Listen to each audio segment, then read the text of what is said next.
নমস্কার, জেটিস কিচেনে সকলকে স্বাগত জানাই। কেমন আছেন সবাই? আশা করছি খুবই ভালো আছেন। আজকে আমি বানিয়ে দেখাবো কোনো রকম চাল গুঁড়ো ব্যবহার না করেই পাটিসাপটা। তার জন্য 1 কাপ ময়দা, হাফ কাপ সুজি নিয়ে নিলাম এবং দিয়ে দেব 2 কাপ দুধ। প্রথমে 2 কাপ দুধ দিয়ে আমি ব্যাটারটা বানিয়েছি, তারপর ঢাকা দিয়ে রেখে দেব 30 মিনিটের মতো। হাতে সময় থাকলে আপনি 1 ঘন্টা রাখলে আরো ভালো। ভালো করে কিন্তু ফেটিয়ে নিতে হবে যেন কোনো রকম ময়দার ডাব না থেকে যায়। এরপর আমি ঢাকা দিয়ে রেখে দিলাম। ঢাকা খুলে দেখলাম যে অনেকটা কিন্তু মোটা লাগছে। তখন আমি অ্যাড করেছিলাম 1 কাপ দুধ আর পরিমাণ মতো নুন। ক্ষমা করবেন, 1 কাপ দুধ যেটা ব্যবহার করেছিলাম সেটা দেখানো হয়ে ওঠেনি। তারপর আর কি ভালো করে মিক্স করে রেখে দিলাম। এরপর ফ্রাইং প্যান গরম করে নিয়েছি। অয়েল ব্রাশ করে নেওয়ার পর হাতার সাহায্যে এক হাতা করে দিয়ে পুর দিয়ে রোল করে নিলাম। একবার ব্যাটারটা দিয়ে দেওয়া হলে 30 সেকেন্ডের মতো অপেক্ষা করবেন। ওপরটা যখন একটু শুকিয়ে আসবে তারপরেই আমরা পুরটা ব্যবহার করব।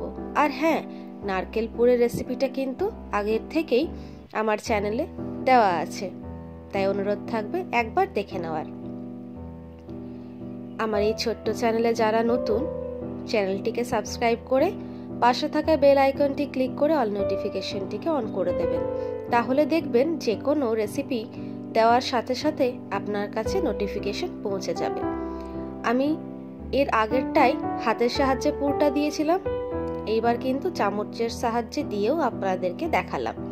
যদি খুন্তার সাহায্যে আপনার রোল করতে সমস্যা হয় তাহলে আপনি একটা চামচের ব্যবহার করতেই পারেন, যেমনটা আমি করে দেখালাম। আর যদি খুন্তিতে হয়ে যায় তাহলে তো খুবই ভালো কথা। দেখতেই পাচ্ছেন কতটা নরম হবে, আপনারা বিশ্বাস করতে পারবেন না, এতটা নরম হবে। কারো যদি দাঁত না থাকে না, সেও কিন্তু এই পিঠেটা অনায়াসে খেতে পারবে। আর একটাও কিন্তু ফ্রাইং প্যানের মধ্যে আটকে যায়নি আর ভেঙেও যায়নি। একটু লাল লাল করে ভেজে তুলব প্রত্যেকটা পিঠেকে। পরের ভিডিওতে কিসের রেসিপি দেখতে চান অবশ্যই আমাকে জানাবেন কমেন্টের মাধ্যমে। ভিডিওটা ভালো লাগলে একটা লাইক করবেন, পরিবারের সাথে শেয়ার করবেন। এক এক করে আমি প্রত্যেকটা পিঠে কিন্তু করে নিচ্ছি।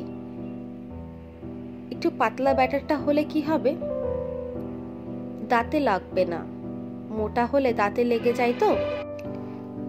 চলুন এক এক করে প্রত্যেকটা পিঠে কিন্তু করে নিলাম। আমি একটা দুটো নয়, কয়েকটা পিঠেই দেখালাম যেন আপনাদের বুঝতে সুবিধে হয়। যতটা সহজ এই পাটিসাপটা পিঠেটা বানানো, ততটাই কিন্তু টেস্টি। একবার বাড়িতে ট্রাই অবশ্যই করবেন এবং আমাকে কিন্তু জানাতে ভুলবেন না। আর প্রত্যেকটা পিঠে কিন্তু লাল লাল করেই ভেজে তুলবেন, তাহলে দেখবেন টেস্টে আরো বাড়বে। চলুন দেখা হচ্ছে পরের ভিডিওতে নতুন রেসিপির সাথে। সুস্থ থাকবেন, ভালো থাকবেন, সাবধানে থাকবেন।